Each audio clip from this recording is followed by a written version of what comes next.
We have been learning about Japanese artist Yayoi Kusama, who painted dots on everything and who loved to create pumpkins. So this project is perfect for us.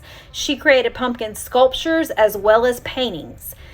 Today, we are going to add polka dots all over our pumpkins. We're using a paintbrush again.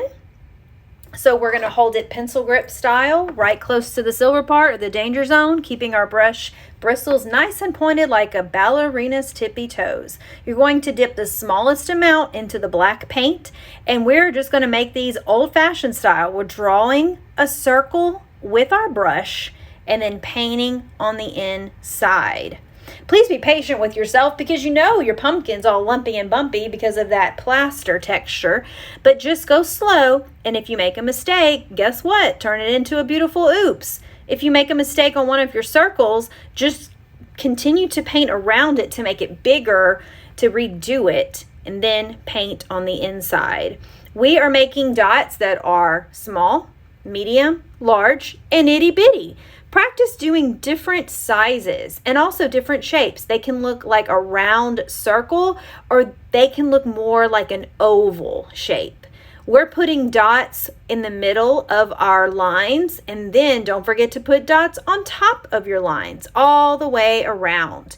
You can even experiment by doing half dots, like dots coming off of the line or coming from the bottom, like half of a circle.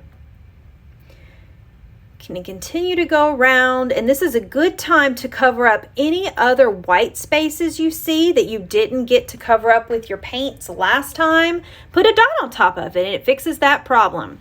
The first time I did the dots, I did random all over the sections. This time I was thinking in some of the sections I'm going to do dots in a straight line from top to bottom. Small at the top, and then they get a little bit bigger as I move down the pumpkin. But you can do it any way you want. Make sure you have space in between your dots though. Make sure they're not touching each other or too close together. Make sure you have some negative space in between. You need to get comfortable any way that's going to make your painting successful. You might need to stand up, sit down. You're going to be having to rotate your pumpkin and turning it. Grab that stem when it helps. So I wouldn't paint near the stem until the very, very end. When you pick up your pumpkin though, be careful that you're not touching wet paint and just work on one side at a time. Remember, you're drawing a circle with your paintbrush and then you're filling in the inside. Don't forget to dot, dot, dot, or dig, dig, dig your bristles in those little crevices where your plaster is really lumpy and bumpy. I'm going to continue painting dots on this pumpkin when you watch. The very end, I'm going to work on the stem to make sure I have polka dots on my stem as well. And when we're using these polka dots, we're using the principle of design called pattern. I just had so much fun making these pumpkins with you boys and girls. I hope you did too. Let's get started.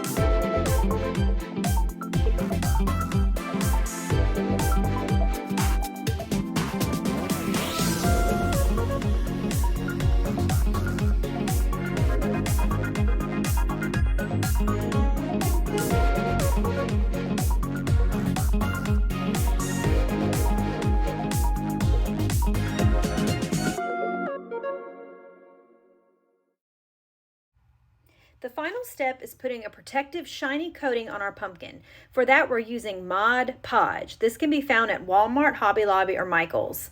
What you're going to do is dip a little bit of the brush into the Mod Podge. It's diluted with water, so it's quite runny and drippy. So make sure you only use a little bit at a time. Wipe the excess Mod Podge off on the container of the cup.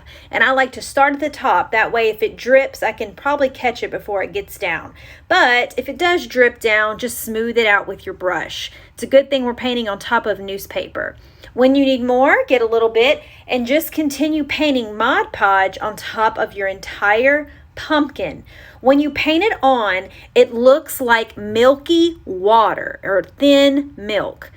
I want you to paint on and then evenly spread it out so that none of the drips or bubbles stay on the pumpkin. So just keep painting until it's smooth.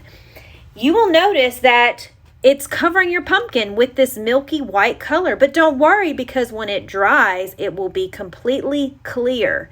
You just don't want to have any big bumps or lumps or puddles of the Mod Podge. Spread it out as evenly as possible. Remember, when you dip it in, wipe the excess off on the cup of Mod Podge before adding it to your pumpkin, and then spread it out quickly and it will dry clear. Don't forget about near the bottom, because when your pumpkin is sitting on the counter, you want everything that is visible to the eye to be covered with Mod Podge, just like we painted. I'm going to continue working all the way around, then I'm going to work on the stem. I wouldn't do the stem until last because I like to use the stem to rotate when it's time to do a new side. Don't forget to rotate it so you can see the bottom. Give it one final spin to see if you missed any areas, and then work on the stem, and then carefully pick it up, probably use the bottom because it's dry, and you're finished.